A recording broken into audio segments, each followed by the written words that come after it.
como una de las armas del imperialismo, ¿no? El bloqueo financiero, el embargo comercial, además que son armas que se marcan en la guerra económica, y la guerra económica a su vez, lo económico es una dimensión de la guerra no convencional. Yo sé que no les estoy diciendo nada que todos no sepamos, porque lo estamos viviendo desde hace por lo menos 20 años, un poquito más, pero que es importante que contextualicemos por qué estamos en esta situación en este momento y por qué la propuesta es en qué se marca. Entonces, dentro de la guerra económica, una de las armas es el bloqueo, otro el embargo, otro los paros técnicos que ha habido, que sabemos, el paro de transporte, el tema del apagón, todo eso forma parte de la guerra económica. Pero hay una arma, el ataque a PDVSA, por supuesto, en el marco del bloqueo. ¿Ah? La guerra psicológica. Sí, lo psicológico es otra dimensión de las guerras no convencionales, porque son multidimensionales, ¿no? Entonces está la dimensión económica, la dimensión psicológica, la dimensión política, la dimensión diplomática, la dimensión social, cultural, son dimensiones de una guerra no convencional. De lo económico, las armas que les he más o menos mencionado, y una de las más poderosas, junto con el ataque a PDVSA, es el ataque al Bolívar. Cuando atacan nuestro Bolívar, que además lo hemos visto desde que no es nuevo, tienen desde el 2006 ensayando esa arma, no es nuevo, posicionándose en portales web para distorsionar a través del tipo de cambio nuestra economía. Cuando ellos atacan el Bolívar a través de la manipulación del tipo de cambio del Bolívar con respecto al dólar, generan varios efectos que vamos a mencionar ahorita. Ahorita mencionamos los efectos, 5 principalmente. La indexación lo que busca es neutralizar los efectos, es tratar de que esos cinco efectos no se generen para que ellos no logren su último objetivo. ¿Cuál es su objetivo principal y su gran objetivo? Derrocar la revolución bolivariana a través de lo económico y de lo social. ¿Cuáles son los 5 efectos del ataque al Bolívar? Primero, cuando atacan al Bolívar y de repente en un portal web dicen que el tipo de cambio de la noche a la mañana, ¿verdad? Que lo hacen de la noche a la mañana inexplicablemente. ¿Ustedes se acuerdan de enero 2019? Les voy a colocar solo el ejemplo de enero 2019. En enero 2019 el tipo de cambio pasó de 700 bolívares por dólar, primero de enero, a 3.500 bolívares por dólar, 30 de enero, en un mes. Económicamente no pasó nada desde el punto de vista económico para poder explicar que el tipo de cambio se depreció, entre comillas, que la bolívar se depreció en esa magnitud. Ahora, políticamente sí, ese fue el mes que se autojuramentó Guaidó, ese fue el mes que intentaron entrar la ayuda humanitaria por la frontera, ese fue el mes de la juramentación del presidente Nicolás Maduro, es decir, muchas cosas sucedieron ahí. Bueno, lo económico jugó su rol a través del ataque al Bolívar. Cuando ellos atacan, ¿cómo atacan el Bolívar? Ellos manipulan el tipo de cambio. No es que el valor de nuestra moneda realmente se haya depreciado. El valor, y mucho menos en esa magnitud, el valor del Bolívar realmente no se ha depreciado. Ellos lo que hacen es que cambian, a través del tipo de cambio, la escala monetaria. Y de repente dicen que si el tipo de cambio es 700, de repente lo colocan en 3.500. A veces de la noche a la mañana, a veces de viernes para lunes, cuando sábado y domingo ni siquiera ha habido transacción. Vamos bien hasta ahí, ¿verdad? Lo que cambian es la escala monetaria. Y cuando cambian la escala monetaria impuesta por el imperialismo a través de los portales web, eso desencadena un conjunto de efectos. ¿Cuál es el efecto? Primero, induce la inflación. ¿Por qué? Porque los comerciantes y los industriales, los que fijan precios en los mercados, se referencian a ese tipo de cambio. Esto lo decíamos hace unos 4 o 5 años y no era tan evidente, ahora es evidente, ¿verdad? Si usted va a comprar algo y además lo marcan en dólares, y usted le dice, pero esto yo lo voy a pagar en bolívares, ¿qué hace la persona que le está vendiendo ese producto? ¿Cómo le saca la cuenta de bolívares a dólares?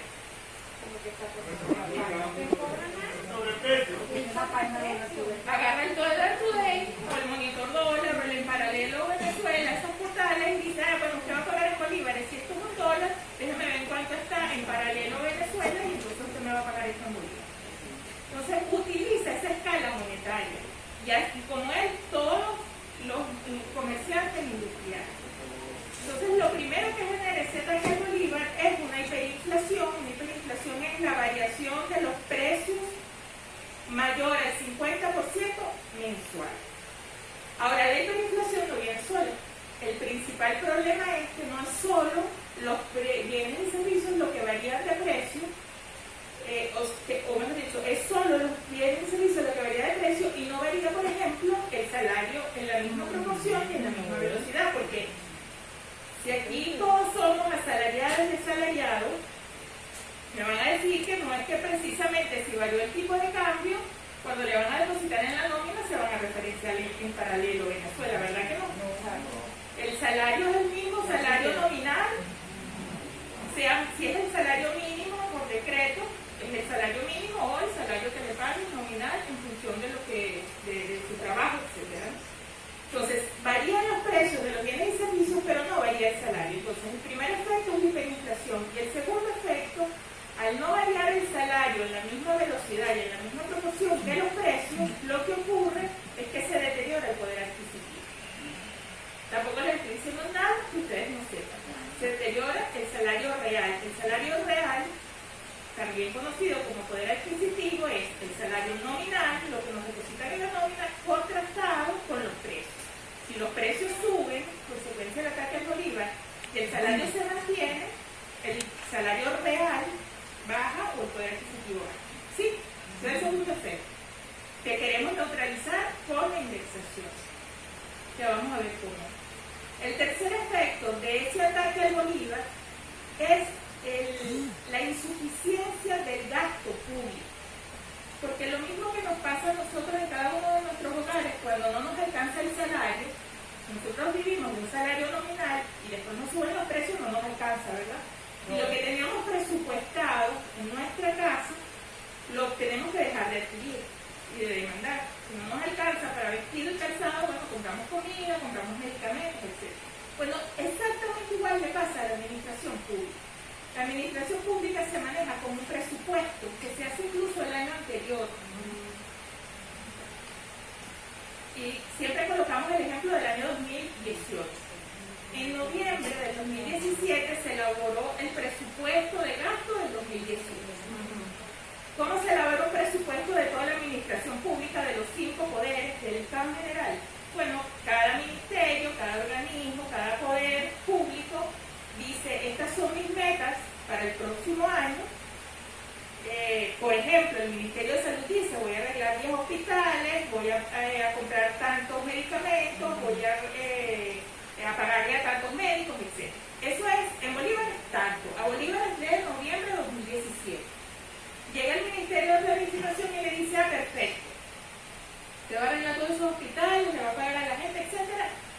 Y le da tanto. Bueno, súmele, añade 300%, porque estamos esperando que para el 2018 haya una inflación del 300%. Entonces viene el Ministerio de Salud, le suma su 300% y todos los organismos. Resulta que en el 2018 la inflación no fue 300%, fue 130.060%. Ese presupuesto que se hizo no alcanza. O sea, no hay manera que alcance, porque cuando el ministro de Salud va y dice, ok, vamos a ejecutar el presupuesto, vamos a arreglar los hospitales, y llama, por ejemplo, a la persona que le va a pintar las paredes al hospital, ¿qué le va a decir a esa persona? No, ¿cómo no? Pero resulta que el puñete de pintura ahora es más caro, ¿sí o no? ¿Por qué es más caro? Porque el que vende el puñete de pintura se referencia al paralelo en Venezuela y aumentó el precio Bolívar. Entonces, ¿qué ve el ministro de Salud? Bueno, no va a alcanzar para comprar todos los puñetes que necesito para arreglar todos los hospitales. ¿Qué va a hacer? O solicita un crédito adicional o reduce el número de hospitales que va a arreglar hasta donde le alcance la cobija, ¿sí o no? Entonces ese ejemplo del Ministerio de Salud pasa en todos los organismos de la administración pública, en educación, en transporte, los que arreglan las carreteras, incluso el servicio eléctrico, etc. Entonces el tercer efecto es la insuficiencia del gasto público, pero ¿cómo nos afecta a nosotros más allá de los números? Bueno, que si yo tengo que ir a un hospital y necesito una operación, ¿qué me van a decir en el hospital? Sí, cómo no, lo operamos, pero no tenemos el kit para operar, ¿verdad? Ajá, ¿y cómo hacemos? Bueno, si usted trae el kit, porque es que a nosotros no nos alcanza el presupuesto, porque se triplicaron o multiplicaron los precios del kit, nosotros lo operamos. Ajá, yo tengo que comprar el kit, pero yo tengo que comprar además el kit con mi salario, que también ha tenido el efecto de ese ataque al bolívar, es decir, con un salario que ha perdido el poder adquisitivo. Sí, ese es el tercer efecto que se busca neutralizar con la indexación. El cuarto efecto es que el ataque al bolívar también incide sobre los niveles de producción. ¿Por qué? Porque cuando yo en mi casa digo, bueno, no me alcanza el salario y no voy a poder comprar el par de zapatos que necesito, si yo no le mando el par de zapatos, el dueño de la empresa de zapatos, ¿qué va a hacer? Si nadie le demanda zapatos. Todos me están siguiendo, ¿verdad? No va a producir zapatos. Si nadie, bueno, el zapato no puede ser un buen ejemplo, pero supongamos algo bien que perecedero, por ejemplo. Si nadie se lo compra, no lo va a producir, porque se le va a dañar. Entonces va a reducir la producción. Así que el cuarto efecto es la reducción de la producción. Esa caída de la producción que nosotros estamos viendo, en gran parte, en un 40% se debe al ataque al bolívar. El otro 60% es consecuencia del ataque a PDVSA. Pero la producción en Venezuela ha caído en 40% por lo menos. Realmente ha caído 80%. De ese 80% que cayó, 40% se explica por el ataque al bolívar. ¿Okay? Y el quinto efecto del ataque al bolívar, que además es un efecto de paso simbólico, es el tema de la dolarización. Porque cuando todos los precios aumentan en una economía, consecuencia de ese ataque al tipo de cambio y de la hiperinflación, se necesitan más bolívares para poder transar los bienes, no porque se esté produciendo más, sino que lo que se produce tiene un precio mayor. ¿Ok? Ahorita vamos a ver qué pasa el ejemplo. Ahorita lo vemos con un ejemplo sencillito, con números sencillitos, un poco para mostrarlo, ¿no? Pero ¿qué ocurre? Si se necesitan más bolívares y la cantidad de bolívares no aumenta en la misma proporción que los precios, no hay suficientes bolívares, ¿verdad? Y si no hay suficientes bolívares, ¿qué va a pasar? Que otra moneda, y en este caso la del enemigo, la del imperialismo, va a incursionar, nos va a invadir y va a ocupar territorio. Las guerras convencionales, siempre hacemos esta comparación, son guerras donde hay armas convencionales, las que todos conocemos, pero las guerras no convencionales, que utilizan armas no convencionales, una de las armas, que es el ataque al bolívar, tiene un ejército muy poderoso, que es el dólar. Entonces, mientras los bolívares no aumentan en la cantidad que deberían aumentar, el dólar va ocupando y invadiendo territorio. Esos son los 5 efectos del ataque al bolívar. La indexación lo que busca es neutralizar. Que no es igual o que no es lo mismo, la indexación por sí misma no recupera el salario, ni recupera el presupuesto público. Es solo evitar que esos efectos sigan, que se sigan generando esos efectos y que se siga deteriorando el poder adquisitivo o el presupuesto de gasto. Simultáneamente a la propuesta, paralelamente, se está proponiendo, a la propuesta de indexación se está proponiendo el ajuste salarial por los niveles en los que se encuentra, además un ajuste progresivo, gradual, ya vamos a ver por qué, y además el ajuste del presupuesto público de gasto, que también ha caído al igual que los salarios. ¿Estamos bien hasta aquí? Vamos a ver un ejemplo sencillito, con números muy sencillos, un poco para mostrar qué es lo que está ocurriendo con esos efectos y cómo entraría la indexación. Pero sí necesitamos que todos nos ayuden a echar los cálculos y los números para hacer el seguimiento del matemático. Bueno, sí, tenemos matemáticas. No, pero es muy sencillo. Imagínense ustedes que tenemos una economía de dos, en donde se producen dos bienes: arroz y harina de maíz, solo dos bienes. En esa economía no hay dinero. El valor de un kilo de harina es igual al valor de un kilo de arroz. O sea que si no hay dinero, si usted tiene harina, lo puede intercambiar por arroz. ¿Sí?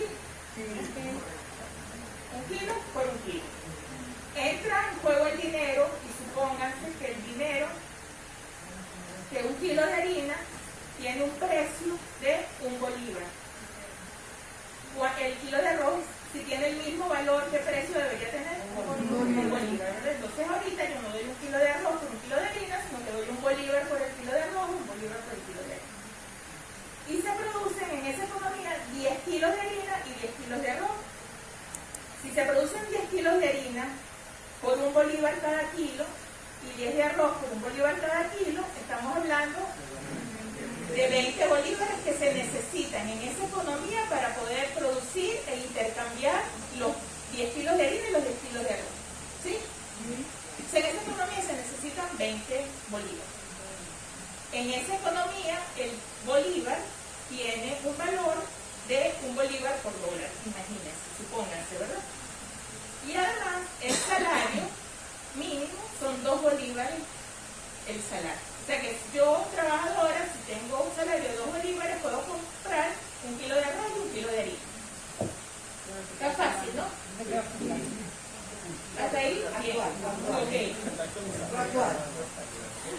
Bueno, supónganse que viene un agente externo a la economía que no tiene nada que ver con la dinámica económica ni con los mercados, y de repente dice en un portal web, porque esa es el arma, que el tipo de cambio no es un bolívar por dólar, sino que el tipo de cambio son 2 bolívares por dólar. De la noche a la mañana viene y dice, el valor del dinero en esa economía se duplicó.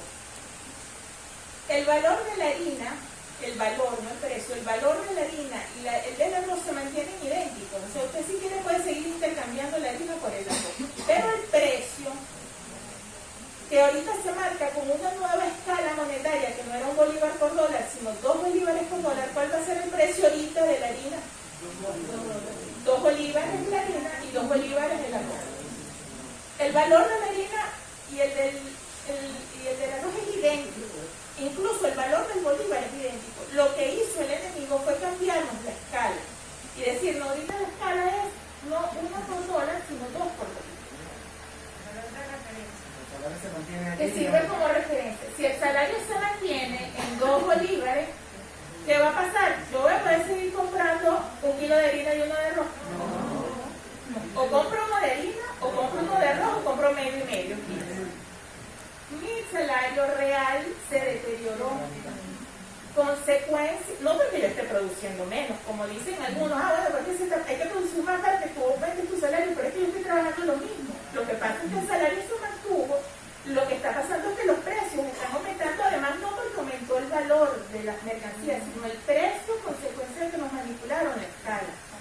Pero yo estoy trabajando lo mismo y me están pagando de hecho lo mismo. No es que sea menos productiva, pero no me alcanza, o sea, me alcanza en la mitad, ¿verdad? Entonces, si el salario no aumenta, yo voy a comprar o voy a demandar la mitad. Y si yo demando la mitad, el dueño de la fábrica de harina y la de arroz, si no va a poder vender toda la harina y todo el arroz que va a hacer, va a reducir a la mitad la producción. Entonces, otro de los efectos que decíamos, cae la producción, consecuencia de que yo no voy a demandar lo mismo porque mi salario no me alcanza.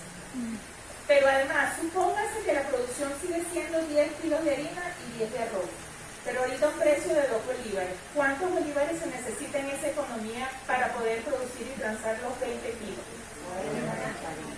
El doble, ¿verdad? No porque se esté produciendo más, se está produciendo exactamente lo mismo. Se está produciendo lo mismo, lo único con una escala monetaria distinta. Se necesita el doble de bolívares. Si no se aumenta el doble de bolívares, no se puede transar esos bienes, o entra el dólar, como es lo que está pasando aquí, y además por la caída del salario la demanda es menor. Entonces, cuando hablamos de la necesidad de aumentar la cantidad de bolívares, es como consecuencia de que en esa economía se necesita el doble de bolívares para localizar ese plan. ¿Vamos bien hasta aquí? Sí. Bueno, lo que ha ocurrido, igual pasa con la administración pública. Si tenían un presupuesto, por ejemplo, de 10 bolívares para hacer todo, para cumplir todas sus metas, y de repente se duplican los precios a 20, el presupuesto no le va a alcanzar. Entonces, la indexación lo que busca es tratar de que ese salario se referencie a una unidad de cuenta, de manera que esa unidad de cuenta, si varía los precios de todos los bienes, consecuencia de la manipulación del tipo de cambio, también varíe automáticamente el salario sin tener que esperar, por ejemplo, un decreto presidencial, o que varíe el presupuesto, en el caso del presupuesto, sin tener que esperar una modificación de la ley orgánica de presupuesto público, que además la hace la Asamblea, y todo un proceso burocrático. ¿Okay? Entonces, en el caso nuestro, en Venezuela específicamente, por ejemplo, la propuesta es que esa unidad de cuenta sea el petro. Porque el petro, además, y hay que decir, esta propuesta no es que es novedosa, esta es la misma iniciativa y la misma política que anunció el presidente Nicolás Maduro en agosto del 2018. ¿Ustedes recuerdan agosto de 2018? En agosto del 2018, ¿qué dijo el presidente? Dijo, bueno, ustedes me llevaron la economía al imperialismo a 60 bolívares por dólar, agosto de 2018. Ok, todos los precios están en 60 bolívares por dólar. Devalúa, oficialmente dice que el tipo de cambio es 60 bolívares por dólar. Pero a partir de este momento, la economía se va a referenciar y va a tener una unidad de cuenta que es el petro. Además, aumentó el salario, que como les digo, es distinto a la indexación. Una cosa es indexar y otra es el ajuste del salario, pero él también aumentó 3.700% el salario en agosto de 2018 para recuperar el poder adquisitivo. Entonces digo, a partir de este momento, todos los precios, todas las expresiones monetarias de la economía se van a referenciar al petro. En ese momento, el petro era 3.600 bolívares cada petro. ¿De dónde salía el 3.600? De multiplicar 60 bolívares por dólar, el tipo de cambio, por el valor del petro, que son 60 dólares. ¿Sí? 60 por 60, 3.600. El salario lo fijó en medio petro y el salario era 1.800. ¿Cuál era la idea? El imperialismo va a atacar otra vez el bolívar. Y de 60, como de hecho lo hizo, que en menos de 15 días lo llevó a 120 bolívares por dólar en los portales. Así que ese discurso de que si aumenta el salario, aumentan los precios, y entonces en ese momento aumentaron los precios porque aumentó el salario, eso no es verdad. En ese momento aumentaron los precios porque el imperialismo intensificó el ataque al bolívar y lo llevó de 60 bolívares por dólar a 120. Pero ¿cuál era la idea? Tú me llevas el tipo de cambio a 120, mi salario sigue siendo medio petro. Y si la relación Bolívar-Petro ya no es 60 por 60, sino 60 por 120, mi salario se va a ajustar automáticamente a ese nuevo valor de la relación Bolívar-Petro, que el Banco Central lo publica todos los días. Ahorita debe estar como en 240 millones de bolívares por día. Si esa medida hubiese continuado, el salario hoy de medio petro sería 120 millones, el salario mínimo, ¿no? Legal sería 120 millones de bolívares. Y no 7 millones. Hay un rezago importante.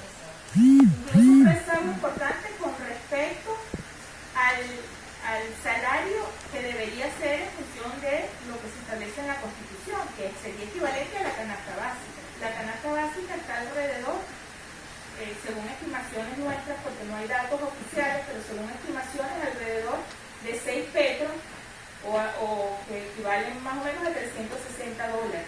¿Okay? O sea que medio petro, 30 dólares, está relativamente bajo.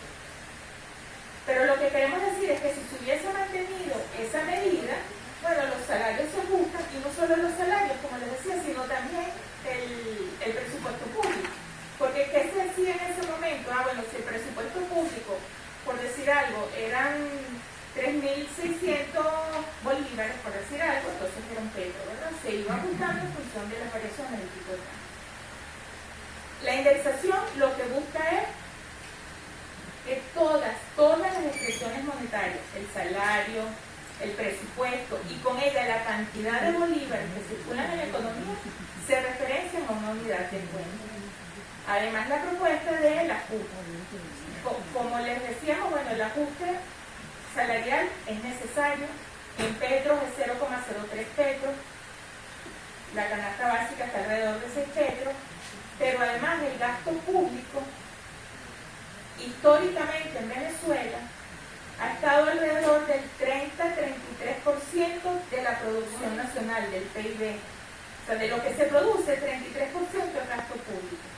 Consecuencia de esta hiperinflación inclusive ahorita está en un nivel de 1,3% del PIB. Eso también hay que ajustar, ¿okay? Como parte de la indexación y como parte de estos ajustes que estamos proponiendo, porque todo lo que pasa en el Estado nos afecta. Les dije el ejemplo de los hospitales, pero así las escuelas, etc. Los servicios públicos, etc. Entonces, vendrían siendo las dos propuestas. ¿Y por qué de manera gradual el ajuste? Porque si bien la economía, o bueno, si mal realmente, la economía está produciendo un 20% de su capacidad instalada, porque ha caído la producción, y hay suficiente capacidad y margen de respuesta casi que inmediata para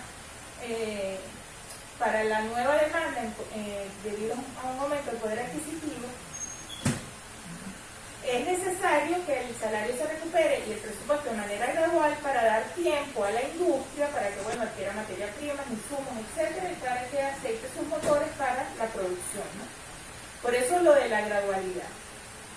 La otra gran pregunta que siempre se hace es, bueno, ¿y de dónde va a salir el dinero para el ajuste? ¿Y de dónde va a salir el dinero para el ajuste del salario y el dinero para el ajuste del presupuesto?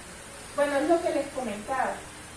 Si en una economía, por razones externas, se duplican los precios, esa economía necesita más bolívares. La cantidad de bolívares que aumenten en esa economía no es una cantidad de bolívares que va a tener un efecto ni inflacionario, nunca lo tiene, no es que es dinero inorgánico porque ese término no existe, sino solamente es cubrir lo que es esa nueva escala monetaria. Cuando ustedes saben que a partir del 1 de octubre hay una reconversión monetaria, ¿no? ¿Sí? Sí. La reconversión monetaria, ¿en qué consiste? Del 1 de octubre, que no es la primera vez, ya la tuvimos en el 2018.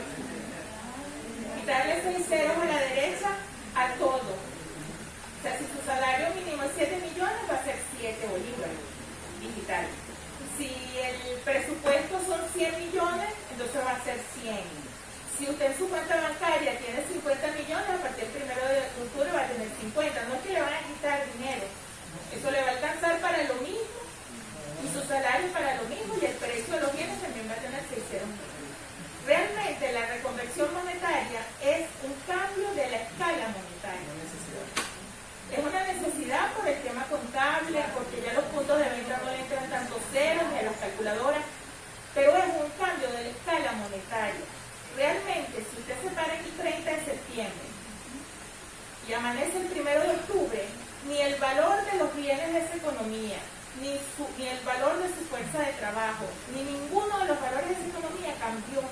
Es más, la economía se va a producir exactamente lo mismo, con los mismos valores. Lo que cambió fue la escala monetaria.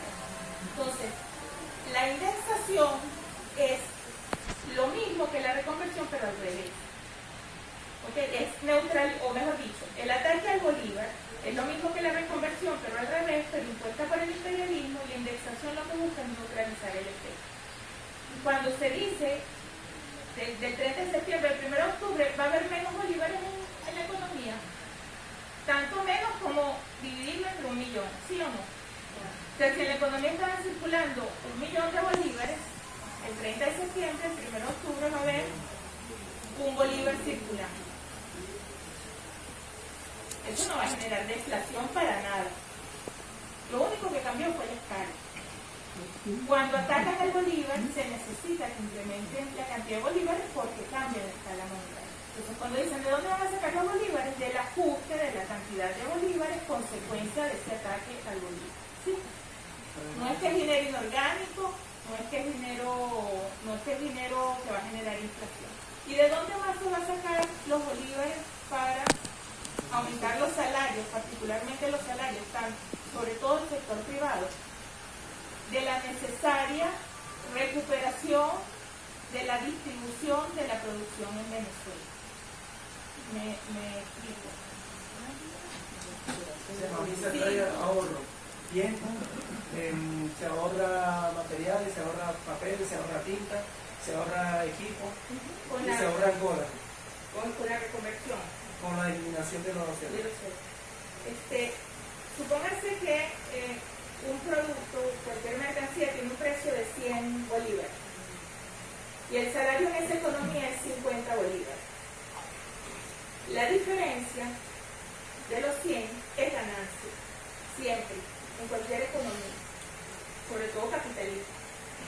O sea, obviamente capitalista es ganancia, ¿no? Si el precio es 100 y el salario es 50, la ganancia es 50. Si en esa economía el precio sigue siendo 100 y los precios se fijan en los mercados y el precio es 100 y el salario sube a 80, ¿cuánto es la ganancia? 20, baja la ganancia, ¿verdad? Hay una relación inversa entre el salario y la ganancia.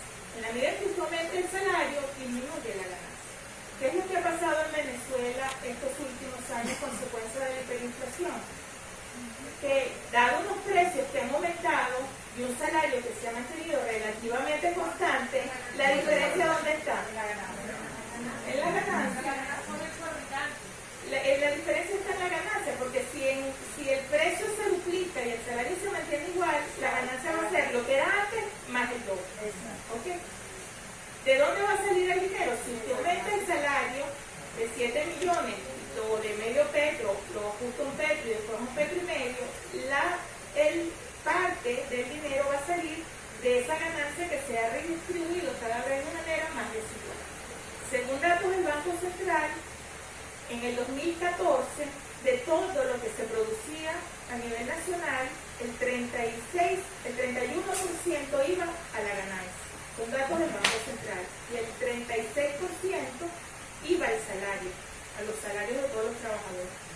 En el 2017, ese 31% de ganancia se convirtió en el 50% y el salario se convirtió en 18%. ¿Sí? Hay una distribución más desigual, consecuencia de esa hiperinflación y del no ajuste salarial en la misma proporción. Entonces, el dinero para ajustar el salario va a salir por la mejor distribución o la distribución menos desigual de la producción, por una parte, y por otra parte, de esa necesidad de dinero adicional, consecuencia del incremento de los precios. Que dicho sea de paso, en el 2014, por cada 100 bolívares que circulaban en Venezuela, por cada 100 bolívares que se producían en Venezuela, circulaban 80 bolívares. Hoy, por cada 100 bolívares que se producen, circulan 2 bolívares. Hoy, en el 2020, circulaban 20 bolívares. Se ha disminuido la cantidad de bolívares que se necesitan en la economía. ¿Sí me están siguiendo, verdad? Sí. Entonces, de esos dos sitios va a salir debería salir el dinero para los ajustes tanto del salario como del presupuesto y de la economía. Y bueno, el último, otro de los aspectos que se presentan como contraargumentos de la propuesta es que, y que tiene que ver con el anterior, es que bueno, ¿cómo vamos a aumentar los salarios si no se produce? Es lo que estamos planteando, o sea, la producción obviamente ha caído, pero de lo que se produce se está distribuyendo mal, por una parte, más desigual, y por otro lado porque se necesitan los bolívares. Y no es un problema de que el trabajador está siendo menos productivo. Un poco lo que les decía en el ejemplo anterior, ¿no? Es que aumentaron los precios además por un factor externo. Entonces, yo en una de estas conferencias, una vez dijo el profesor Luis Brito García, que me pareció obviamente genial, dijo lo siguiente, ¿no? Si nos han depreciado el bolívar 3.1 billones por ciento desde el 2013. O sea, 3.1 billones por ciento la depreciación del bolívar. Los precios han aumentado 60.000 millones por ciento desde el 2013. Y nos están diciendo, hay que trabajar más para aumentarte tu salario, entonces que tengo que trabajar 60.000 millones por ciento más para aumentar el salario. O sea, es que realmente, porque no es un tema de que soy menos productivo, o sea, todos estamos trabajando. Es un tema del incremento de los precios, que además termina siendo una especie de alucinación monetaria en consecuencia de la imposición de esa escala por parte del imperialismo. Entonces, no es, por supuesto hay que producir más, nadie está diciendo que no hay que producir, porque la producción ha caído 70%, claro que hay que producir. El tema es que, supónganse ustedes que van, y bueno, damos el ejemplo, tenemos este ejemplo.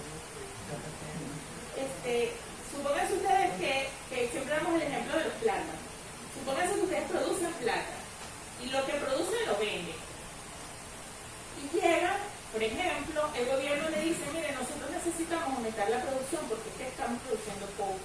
yo le doy un crédito, me lo paga no sé cuando usted pueda, así que me lo paga, pero produzca más plata.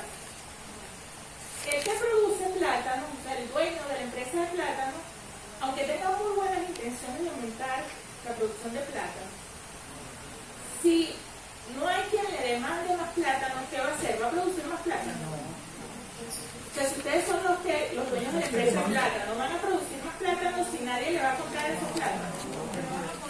Y se van a podrir, pero ¿y por qué nadie les puede comprar más plátano? No, porque uno no quiera comer más plátano, porque uno quiere comer más plátano.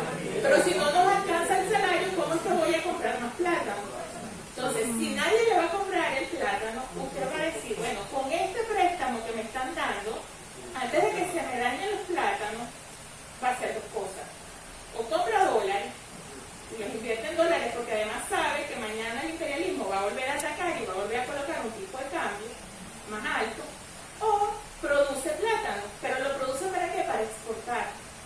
Entonces, está bien, puede exportar, y cuando usted exporta en una economía, va a sumar el PIB, y puede ser que la producción va a aumentar.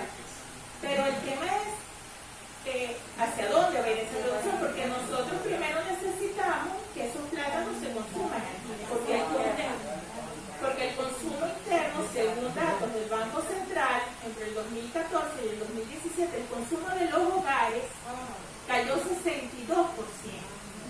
el de los hogares, y esos son los números, pero nosotros lo vivimos, ¿no? Entonces, y el del gobierno cayó 30%, el gasto del gobierno. Entonces, necesitamos primero que alguien produzca, pero para que podamos consumir nosotros. ¿Por dónde vamos a consumir? Bueno, primero necesitamos que nos ajusten el poder adquisitivo. Por eso esa propuesta que primero hay que producir, ¿no?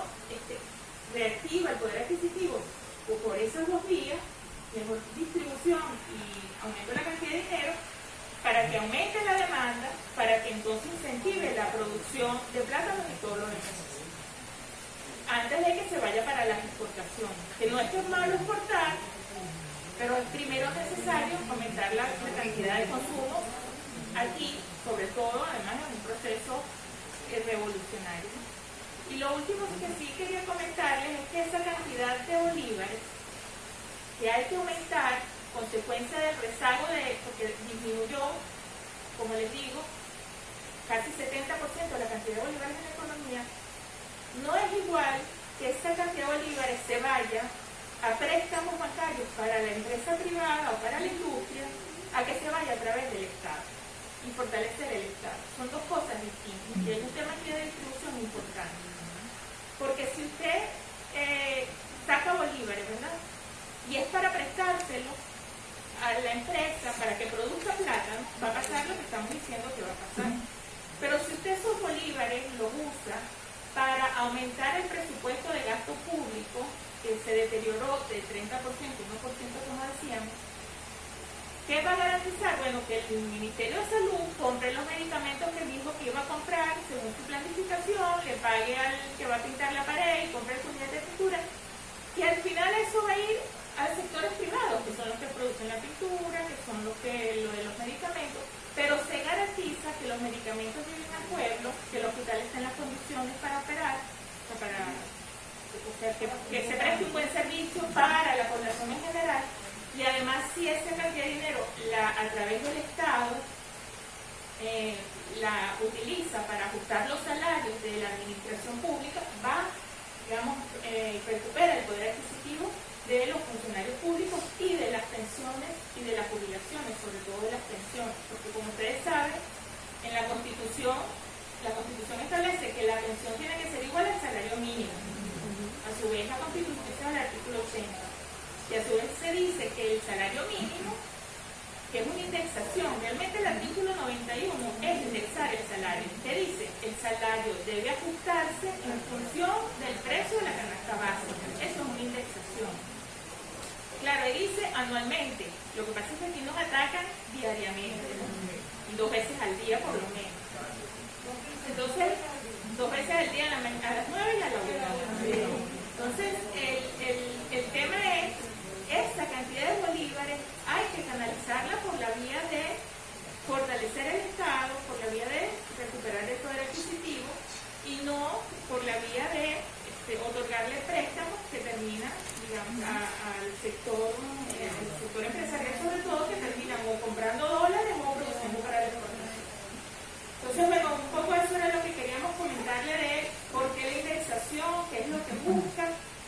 neutralizar esos efectos. Eso no significa que con eso derrotamos el ataque al Bolívar de inmediato. Eso es un arma muy poderosa, pero es un tema de que si el imperialismo, una vez indexada la economía, se da cuenta que siguen atacando al Bolívar, pero los salarios se ajustan automáticamente, el presupuesto se ajusta y sus efectos, que es desestabilizar políticamente, económicamente, además responsabilizando al modelo socialista y a la revolución, si ellos ven que eso no surte efecto porque se están neutralizando los efectos, bueno, ellos verán si siguen con esa arma, se buscan otra o se buscan otra, etcétera, ¿no? Pero ese es el objetivo de la indexación a la par de los ajustes del salario y del presupuesto público. Yo lo dejo aquí para que Juan Carlos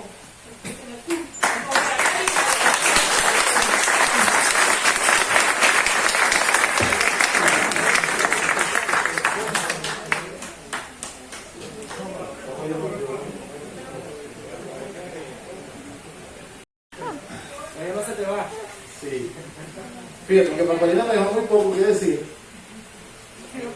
¿Cómo Pero siempre? me parece muy bien.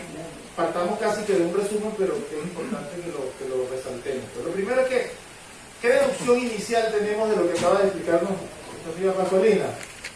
Que acerca de la indexación. La indexación es una medida de protección. ¿Okay? Ante el ataque más certero y más efectivo que ha tenido el imperio sobre Venezuela, que es el ataque a nuestra moneda y en consecuencia el ataque al sistema de precios nacionales.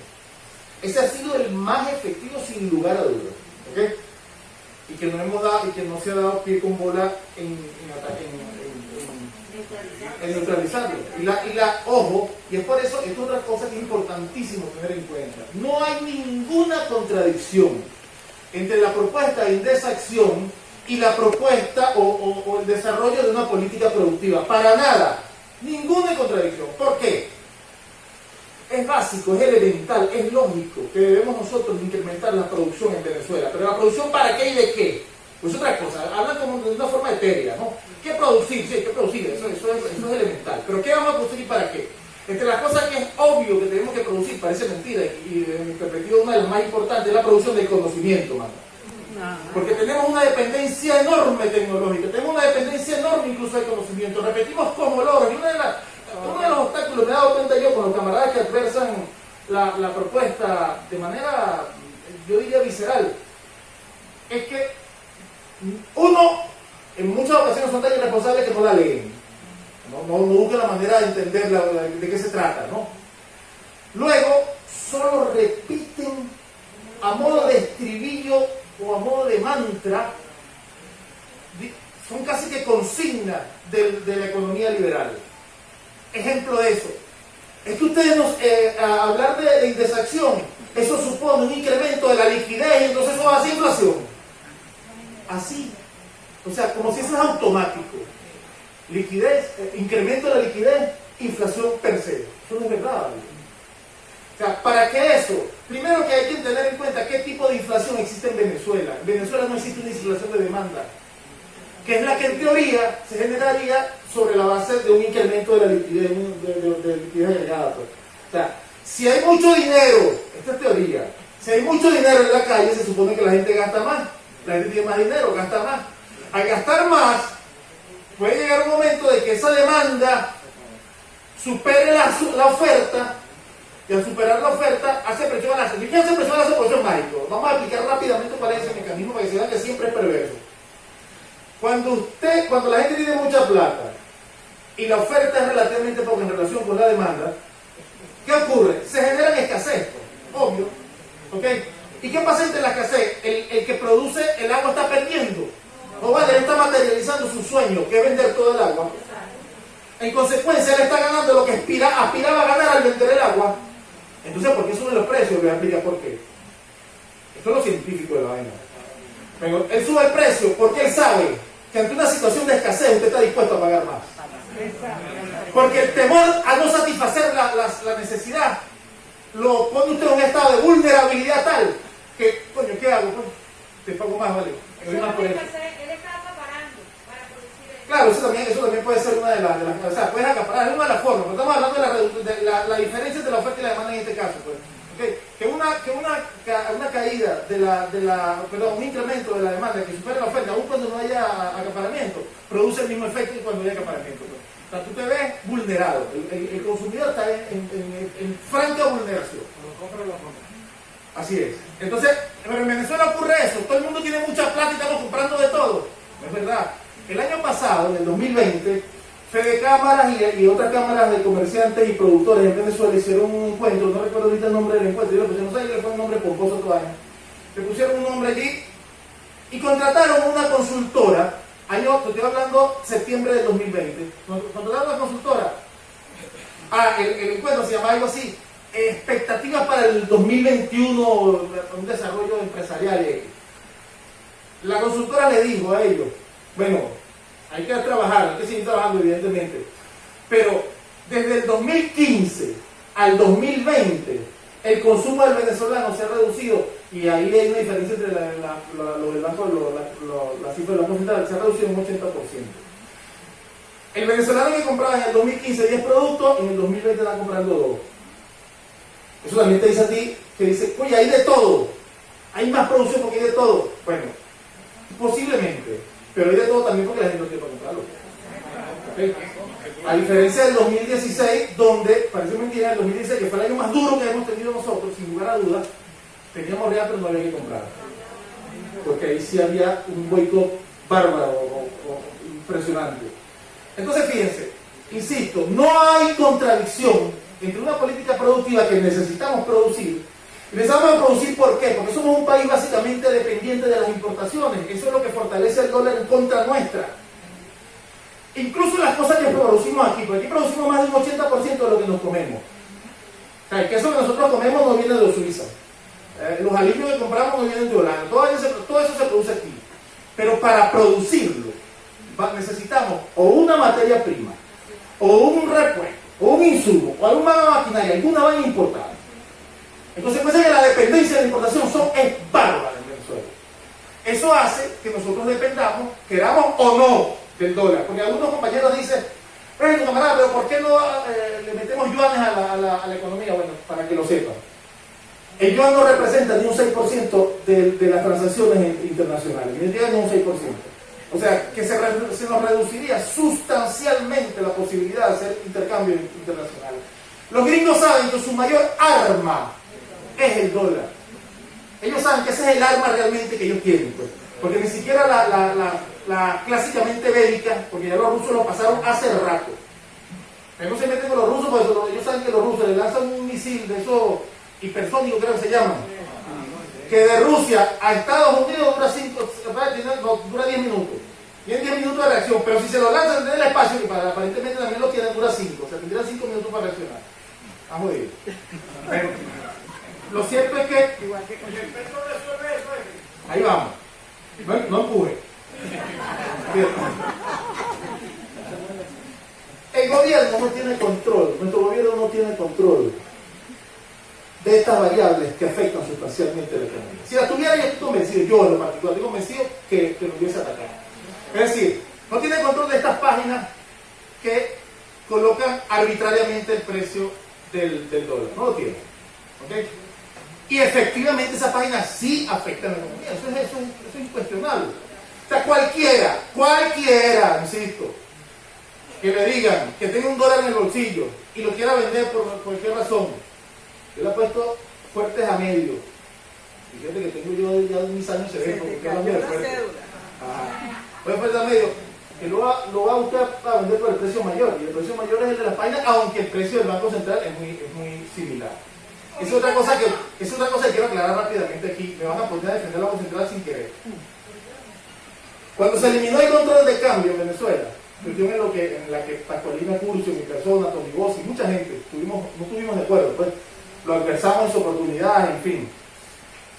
Cuando se eliminó el control de cambio, que es una medida excepcional, los controles de cambio son medidas excepcionales, y al eliminarse la excepción, queda la regla. ¿Cuál es la regla en principio? El libre cambio y la libre convertibilidad. ¿Okay?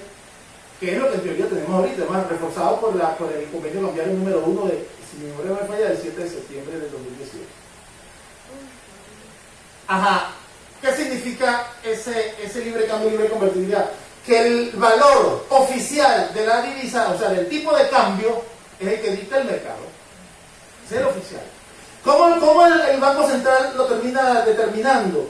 Bueno, se autorizaron a muchos bancos, algunos bancos, a que colocaran mesas de cambio donde la gente va a transar dólares, algunos comprar y otros a vender.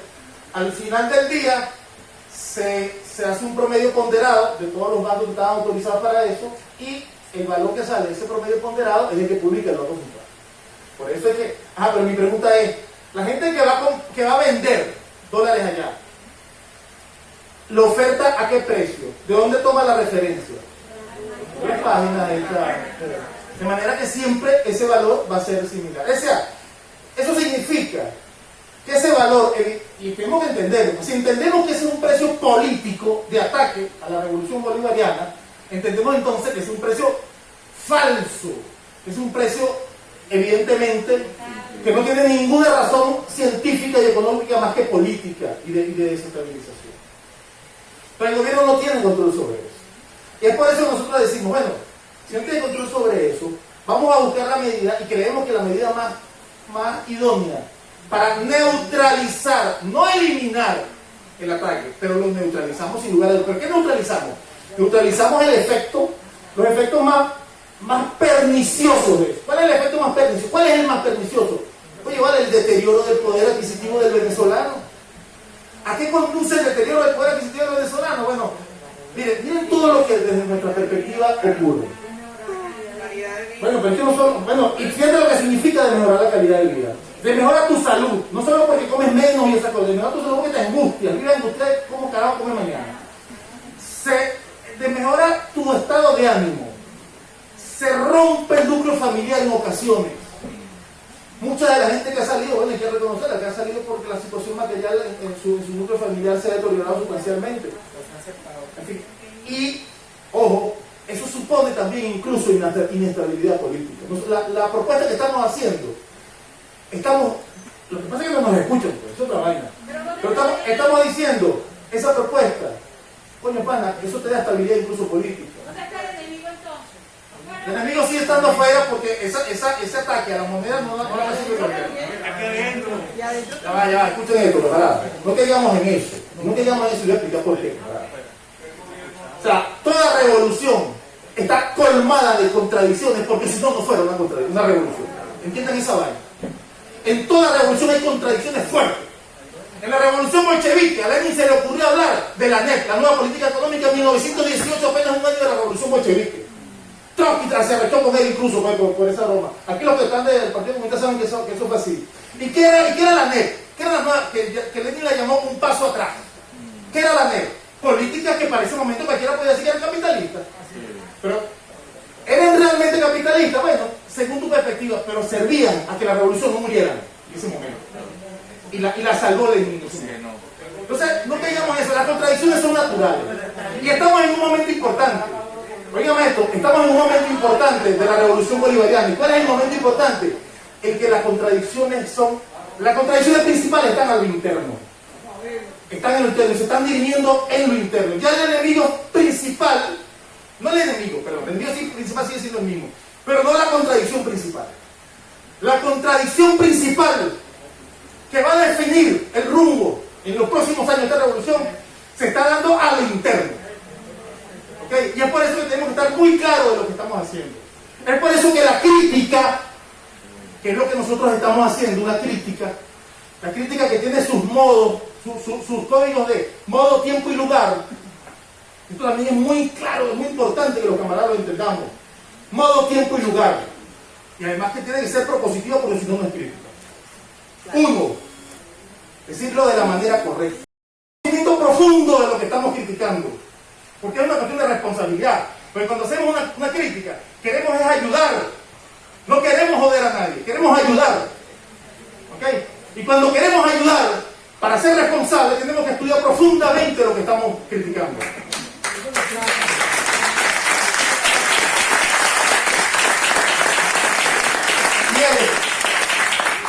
Y es por eso que nosotros nos hemos tomado la tarea repito, con responsabilidad y con amor a nuestra patria, carajo, que eso yo pienso que es lo que más nos mueve, de estudiar muy bien el tema esto de esta propuesta de la indexación.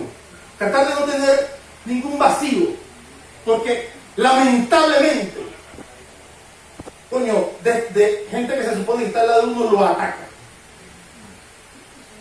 Y bueno, qué carrizo, eso es natural, y como le dije en proceso de revolución, bueno, atácame, pero atácame de fondo, problema de fondo.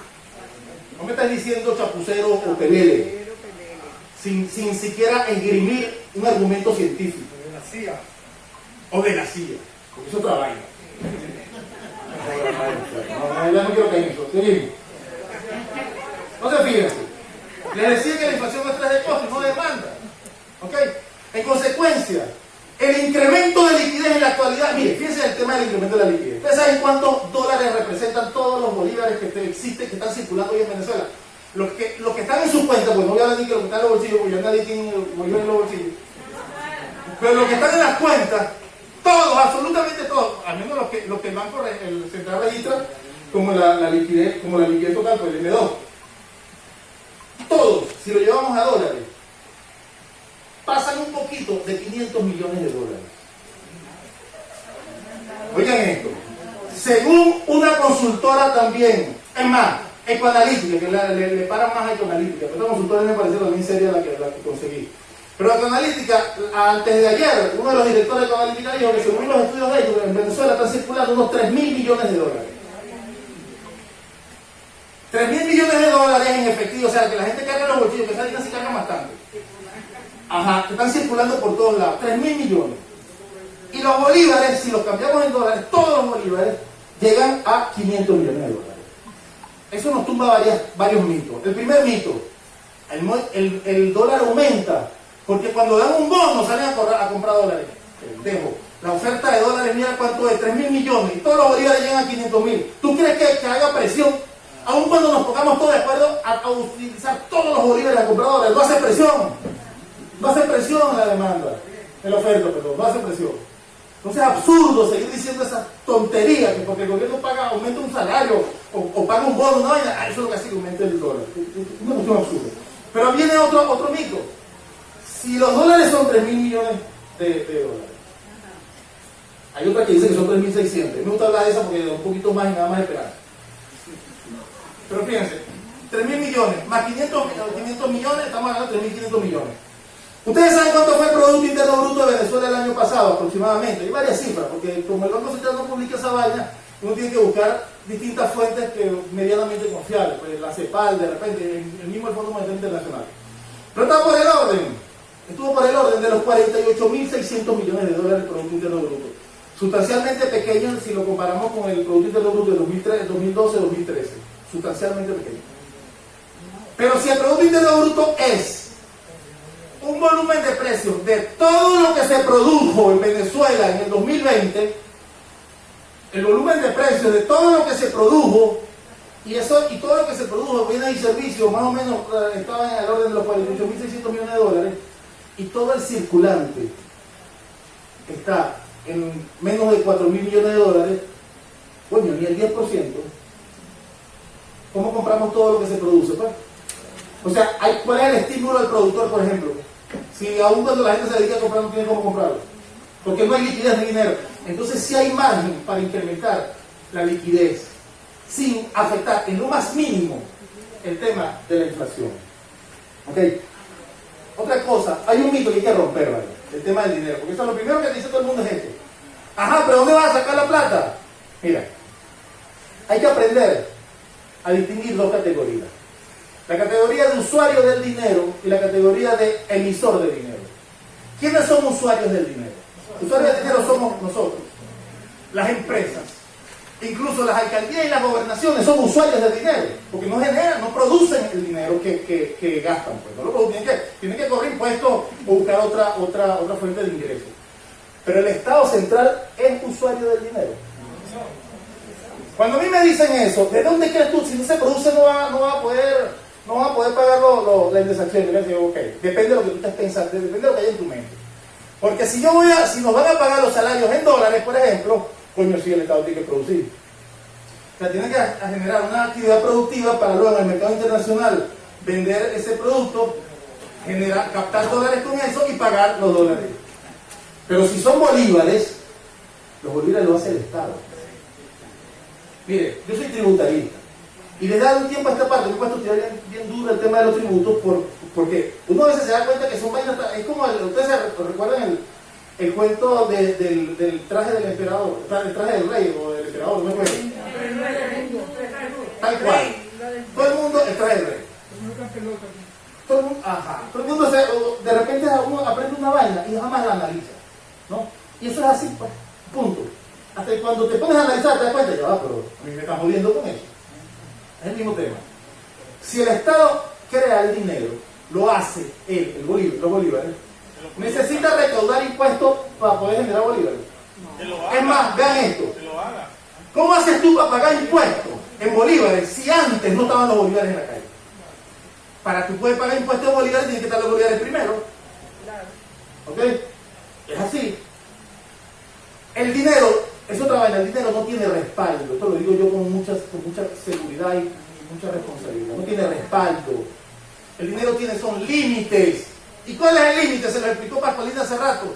Si el tamaño de la economía, si todo el tamaño de la economía equivale, como dije anteriormente, en 48.600 millones de dólares, ¿cuánto dinero máximo necesitamos para que al menos se mantenga esa economía? Esos 48.600 millones circulando, para que por lo menos se mantenga eso, pues. Sin embargo, también lo comentaba Pascualina, nosotros tenemos una facilidad de que podemos incluso superar el valor del Producto Interno Bruto. ¿Por qué? Porque el 80%, casi el 80% de nuestra capacidad industrial instalada está paralizada. No es que no existe, existe, pero está paralizada. ¿Qué significa eso? Que para satisfacer una demanda agregada fuerte, no hace falta construir nuevas fábricas.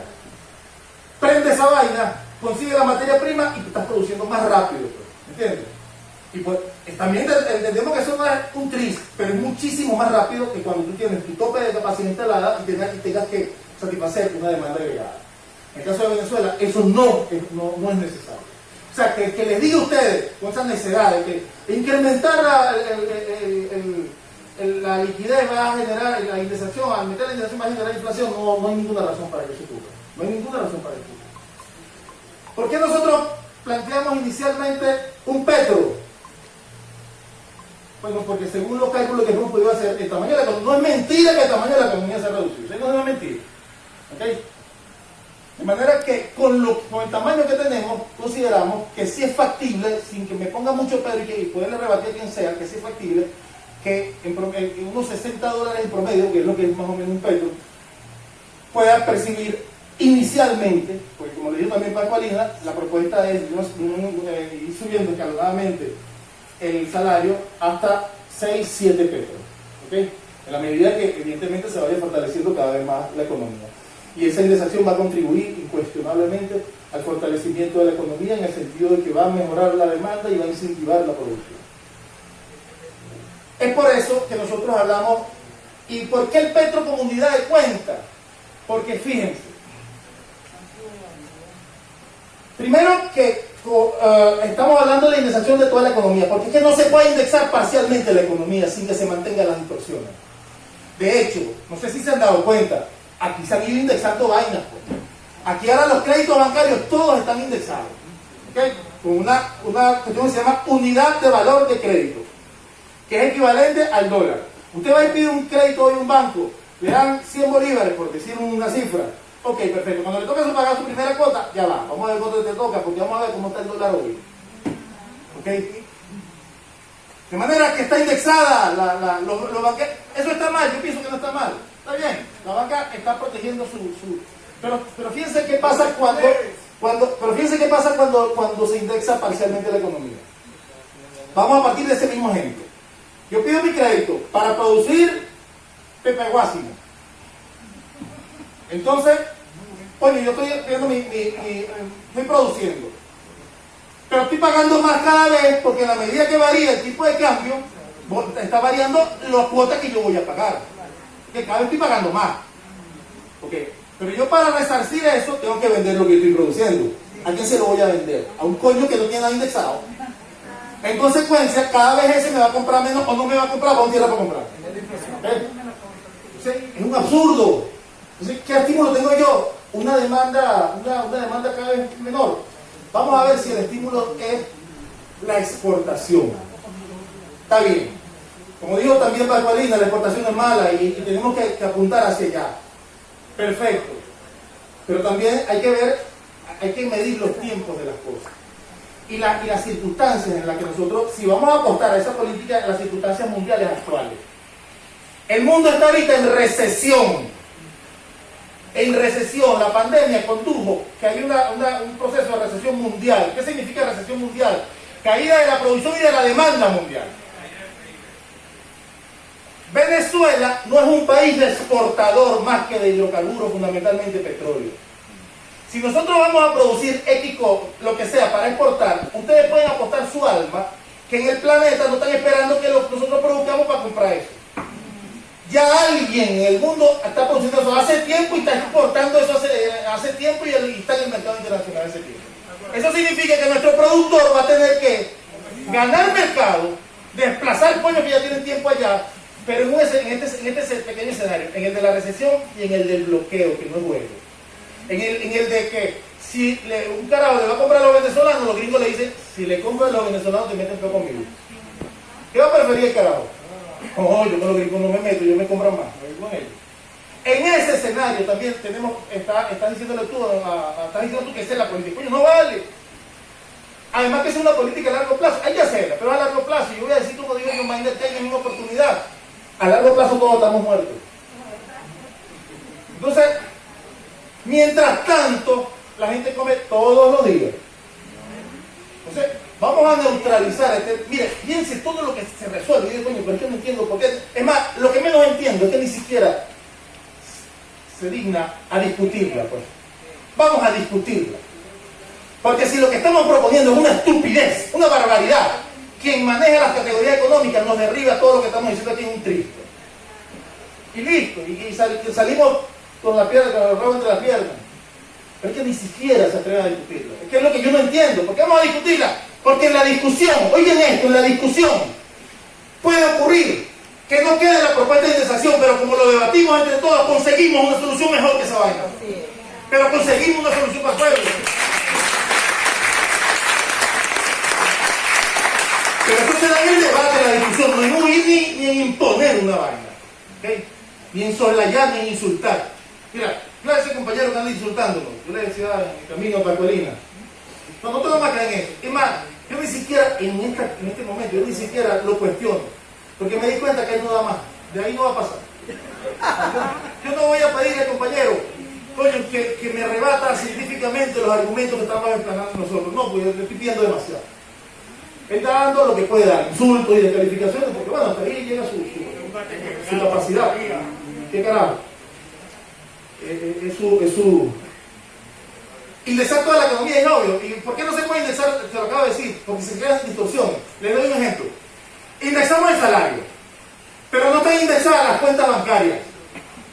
Yo, mi salario que acabo de cobrar indexado, coño, qué bueno, tengo platita, la meto en mi cuenta de ahorro corriente, la inflación me la come. Me la va a comer. Entonces, ¿qué hago? Tengo que gastar el mismo día para que no me la coma la inflación. Y entonces hay que indexar las cuentas, ¿verdad? ¿Cómo hace el gobierno para pagar indexados los salarios de la administración pública si no indexa las partidas presupuestarias? Porque el salario se paga a través de una partida presupuestaria, no se paga de otra manera. La 401, si tú no indexas la 401 no puedes indexar salario. Entonces tienes que indexar. Es que es necesario. O sea, eso es un sistema. Eso es un sistema. Tú no puedes hacerlo parcialmente. Y es por eso que el petro es idóneo, porque tú puedes decir, esto equivale a tantos petros, esto equivale a tantos petros. Todo le da el petro permite que le dé una equivalencia a cada uno en petro y el petro se indexa automáticamente. ¿Entiendes? Pero no podemos indexar parcialmente. Impuestos están indexados. Vayan a sacar un pasaporte, pues, me va a pagar el petro. ¿Y qué coño es eso? Está indexado porque el petro va aumentando. Y el comerciante que indexa el comerciante se indexa todos los días. Porque el comerciante apenas el dólar dice ñe, sale corriendo a subir el precio. Entonces es eso. Coño, tienes que necesariamente Oigan esto, y si fuese la indexación sola, esto es otro cuento, esto es otra vaina cómica. Si nosotros, por eso que la Papalina dice, nosotros no solo estamos hablando de indexación, estamos hablando también de un incremento salarial que supone un incremento del salario real del trabajador, en la posibilidad real de adquirir productos, bienes y servicios. Pero si fuese la indexación sola, se pudiese indexar ya, ahorita, dejando los sueldos como están, los $2 que gana, los 3, 4 dólares que gana en la administración pública muchos trabajadores, pues. ¿Qué va a ocurrir si hacemos eso? Bueno, que no importa lo que suba la inflación, él va a poder mantener esos 3 o 4 dólares, o sea, va a poder comprar lo mismo que puede comprar ahorita, pues, que es prácticamente nada. ¿Ok? Por eso que nosotros decimos, la indexación protege el salario. Es una medida de protección del salario. Pero no es suficiente porque además tú tienes que garantizar, al menos en una guerra, porque yo no creo que alguno esté de verdad, yo no creo que alguien en esta altura tenga duda, y menos si está de este lado nuestro, de la izquierda, tenga duda que estamos en guerra. Tenga duda de que nos están atacando con todo. Estamos en guerra. Pero en esta guerra, coño, garantízame mi ración de guerra, pues. Ok, garantízame que yo tenga la energía suficiente para seguir en este peo el tiempo que sea necesario, y seguimos. Pero coño, cada vez come menos, hermanito. Y como dijo Napoleón Bonaparte, las tropas se mueven por el estómago. Me debilito. Claro, me debilito. Entonces, eso, por eso hablamos nosotros de la indexación de la economía, porque no se puede indexar parcialmente sin que se mantenga la restricción. ¿Okay? El salario es uno de los elementos que además, por supuesto, es fundamental y clave, pues. Estamos hablando de los seres humanos, eso es otra vaina que jamás uno se puede olvidar. La economía, si no le sirve al ser humano, pues no sirve. Entonces. La economía tiene que estar al servicio del ser humano. La economía no es un fin en sí mismo, ¿vale? Hay algunos compañeros que parecieran no entender esa vaina. ¿Okay? Piensa, no jodas, si la vaina está muy jodida, piensa cómo, dentro de lo que tú sabes y lo que puedes crear, piensa cómo favorecemos al ser humano. No cómo lo tenemos a un lado y que bueno, esos son como es que los gringos inventaron una frase bien de pinga cuando le tiraban bomba a todo el mundo. Esos son cuando se mata gente con daños colaterales. Terminamos todos siendo daños colaterales. No mejora nada del enfermo. Bueno. Ajá. El tema de dónde sacar el dinero ya lo hemos hablado. ¿Y por qué no genera inflación? También creo que podemos estar claros en eso. Hay una carencia de liquidez en el mercado venezolano. Es muy poca la liquidez que hay en la calle para generar, o sea, para que se mueva toda la economía y se mantenga. Es más, parte de la explicación del por qué ha caído el Producto Interno Bruto y la economía, porque se ha reducido la economía venezolana, está en esa política de nuestra perspectiva, obviamente errada, de reducción de la liquidez. Porque fíjense esto, lo que les decía del caletre, ¿no? Coño, la inflación. Como Milton Friedman dijo, ese gran cosote, el mayor apologista que ha tenido la historia económica de la humanidad, como Milton Friedman. Y le doy una anécdota aquí con el tema de Friedman. En el primer experimento real que tuvieron de neoliberalismo, ¿cómo se llama? Sí, de neoliberalismo. O de neoclasicismo, como lo queramos llamar, de la escuela de Chicago fue en Chile, después de la caída de Allende con Pinochet. Pero ¿saben algo? ¿Cómo se llama? Naomi Klein hizo un documental sobre eso, pero ahí yo recuerdo que se me quedó grabada una de las cuestiones que ella dijo, que aquí en Venezuela lo hicieron también, después se me vino a la mente, y coño, aquí también lo aplicaron. Antes de la caída de que tumbaran a Allende, muchos años antes, o algunos años antes, Estados Unidos dio becas a muchachos para que fueran a estudiar economía en Chicago. Y los que dirigieron el tema económico y la caída en lo económico de Salvador Allende fueron esos Chicago Boys. Aquí en Venezuela nos clavaron más de un Chicago Boy, ¿verdad? Aquí también se fueron muchos, y aquí después crearon, los carajos fueron más vivos, porque dijeron, no, estamos pagando la supervisación para ir para Estados Unidos. Vamos a hacerle uno en Venezuela que se llame IESA, y ahí los adoctrinamos. Es eso, Estados Unidos no es pendejo. Ellos no están entre los primeros países del mundo por gafos, eso también que me empieza en la cabeza, ellos no están ahí por gafos. Ellos saben que dominando la mente de la gente es más fácil, es mucho más fácil dominar un país. ¿Okay? Y dominando la academia. Lo decía Bolívar. Lo impresionante. Mira, economistas como Pascualina Curcio, Tony Bosse y otros que yo conozco, son como extraterrestres. Y le explico por qué. Porque el ser humano es conservador en las vainas en lo que aprende. Porque uno termina siendo conservador. Mi profesor dijo que soy así, soy nazi.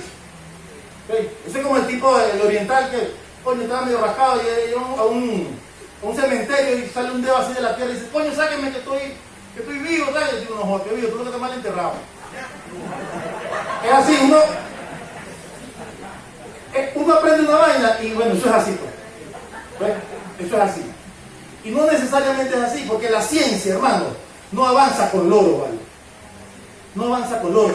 Nosotros seguimos repitiendo vainas de hace 200 años, porque no nos atrevemos a decir que no son así, para que no se burlen de nosotros, pues. Ay, este loco diciendo que no es así.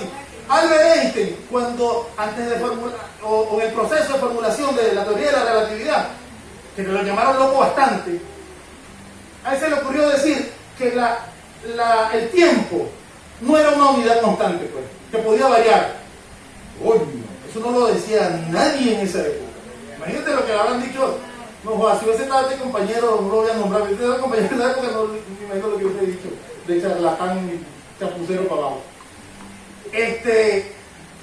Y sin embargo, él terminó demostrando que no era así, pues. Porque efectivamente, sí, el tiempo no es una unidad constante. Nosotros no podemos tener miedo de decir las vainas, eso es otra cosa. ¿Okay? A los revolucionarios no nos pueden exigir obediencia. No pueden exigir. No, disciplina sí. Porque la disciplina pasa porque estamos claritos en las reglas de juego y todos las respetamos. Esa es disciplina. Pero que tú me vayas a imponer una vaina que yo tengo que ser obediente, está jodido. Un revolucionario no, a ver quién se lo va a hacer. Entonces, culmino con esto que les voy a plantear, camaradas. Culmino más con un discurso político que económico. Nosotros nos estamos jugando en esta etapa histórica. Los venezolanos estamos por segunda vez quizás, y quizás no sé qué cuántas veces más, pero por lo menos en esta etapa estamos de verdad librando otra batalla de independencia. El mundo entero tiene los ojos puestos sobre este país. El mundo entero. Que vaya a cualquier parte, a Venezuela no la conocía nadie antes de llegar a esta vaina. Y en cualquier parte del mundo te va a gritar, algo hablan de Venezuela aunque sea mal. No hablan de Venezuela. Por las venas de nosotros, de todos nosotros, porque este es un país mestizo de cabo a rabo, por las venas de todos nosotros corre sangre de verdaderos libertadores. No de esos cagados que usan el interior por fuera como Superman y todo eso, de verdaderos libertadores. Y que de verdad hemos vencido imperios. Coño, ¿es que acaso aquí no se ha experimentado todas las teorías de conspiración y para derrocar gobiernos que se han implementado en casi todo el mundo? Los gringos han implementado, porque además los gringos son más ansiosos, los desgraciados. Coño, jodimos a los árabes, entonces sacan un libro, ¿cómo lo jodieron? ¿Okay? Y se sienten, se ufanan de esa vaina. Ellos son así, guapetones. Bueno, usted agarra el tratado ese de Jean Charles de la democracia, de la dictadura de la democracia. Agarra el de Alan Doyle, que se llama el arte de la inteligencia. Todos esos libros que ellos sacan diciendo cómo jodieron al resto del mundo, pues nos la aplicaron todita. Y la que se le han ocurrido, coño, no nos han podido arrodillar. No nos han podido arrodillar. ¡Somos Caribe! Somos Caribe, hermano, sin duda. Somos Caribe. Los Caribes, más rápido, dominaron a los imperios incas y mayas que a los Caribes aquí en este. Pero, al final, hermano, el tema es este. Tenemos que respetarnos con nuestra patria. La patria hay que respetarse con la patria. La crítica, como les dije anteriormente, la crítica siempre es importante, la crítica nos lava la cara. Mire, cuando nosotros nos atacan, fundamentalmente por Twitter, que es lo que yo manejo, porque yo también soy medio chimbito manejando las redes sociales, pero lo único que medio aprendí fue en Twitter, y cuando nos critican por Twitter y nos lanzan, de verdad que eso es lo que nos hace a nosotros es reflexionar, bueno, coño, ¿tendrá razón ese carajo? Y empezamos a revisar, cada vez que nos critican revisamos. y nos permite fortalecer la propuesta. O sea, nosotros creo que no somos tan pretenciosos para creer que nos la sabemos toda y que nuestra propuesta es la que vale. No vale. Es una de las propuestas que hay en la calle. Una de las propuestas, y quisiésemos que todas fuesen debatidas. Que todas fuesen presentadas y debatidas. Es más, el Parlamento es para esa vaina. Parlamento para debatir lo que el pueblo quiere.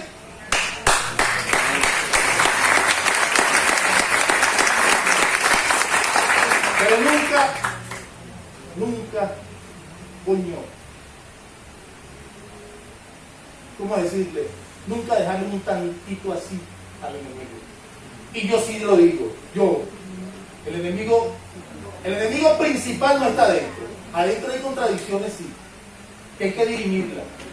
Y las contradicciones principales, si hablamos desde el punto de vista del análisis dialéctico de la coyuntura venezolana, tenemos que entender que hay como les dije anteriormente, toda revolución está plagada de contradicciones, pero hay contradicciones principales que determinan el rumbo de los acontecimientos, y dentro de las contradicciones principales hay aspectos principales de esa contradicción, porque toda contradicción tiene por lo menos dos aspectos. ¿Ok? Yo pienso que el aspecto principal de la contradicción principal entre factores de la propia revolución, porque ya no podemos hablar de oposición no tenemos todavía, está uno en estar claro cómo coño resolvemos este tema del pueblo. Y el tema de la indexación es solo, coño, una propuesta para que de alguna manera, y creemos, o con honestidad lo creemos, puede salvar la revolución bolivariana. Amén. Gracias, ¿verdad?